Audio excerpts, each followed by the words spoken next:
and help them through this crisis.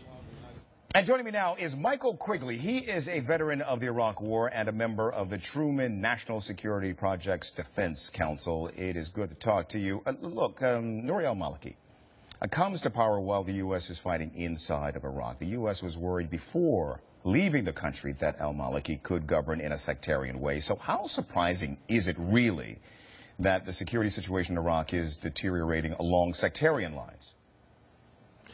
Well, thank you for having me, Tony. A pleasure. And yeah, it's really not all that surprising in the final analysis that Nouri al-Maliki's governance is highly sectarian in nature.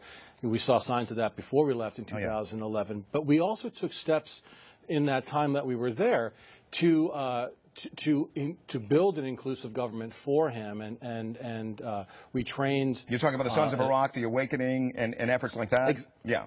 That's exactly right. Awakening councils. Also, we trained a military that was diverse. It was Sunni, it was Shia, it was Kurd, and that's the partner that we were intending to build. But after we left Iraq, Maliki systematically started to dismantle those partnership agreements and purged senior U.S.-trained military commanders from the security forces simply because they were Shia, right, or rather Sunni or Kurd, right, and replaced them with political cronies who had no particular military acumen.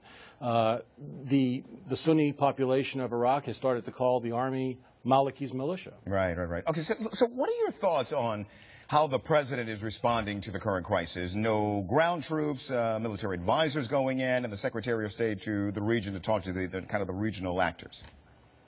Yeah, there's no good choices here for President Well, that sounds like Obama. Syria. That sounds like our line with Syria.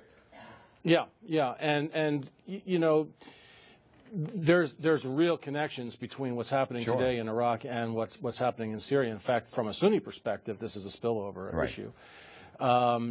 But we can't do it for them, and we can't do it alone. You need a reliable and effective partner on the ground.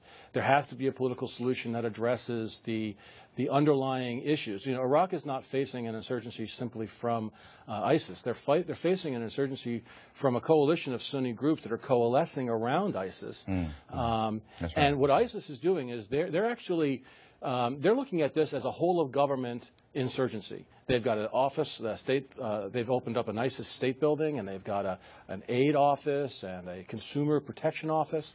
They're doing whole of government insurgency, and the only way we can fight that is with a whole of government counterinsurgency. To do that, we need a partner. So, Michael, look, I know how this is going to sound, but I'm going to ask it anyway. How many tours, first of all, did you serve in Iraq?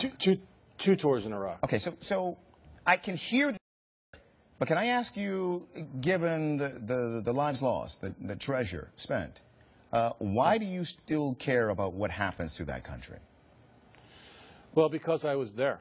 I worked with these people. I was out and about in the, outside the wire, as they say, working with tribal leaders. And I can tell you, Tony, they don't want to live under some strict interpretation of Sharia law. But the Maliki regime has given them little choice. It's either side with an oppressive government where they have no participation or stake in their own governance, where they're subject to arrest and show trials, death sentences, attacks on protest movements, or they can side with a group like ISIS, which gives them at least participation in Sharia law.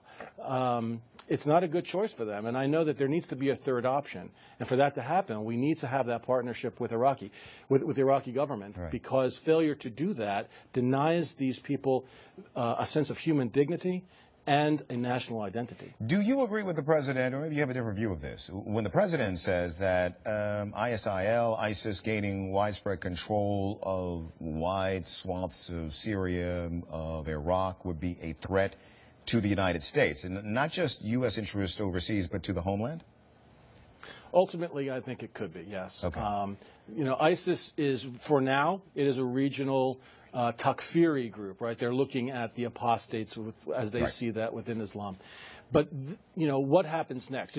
As a military man, you're always asking what next. So airstrikes, and then what? So what happens after ISIS develops a toehold in Iraq and Syria and so forth, and they've sort of won the day?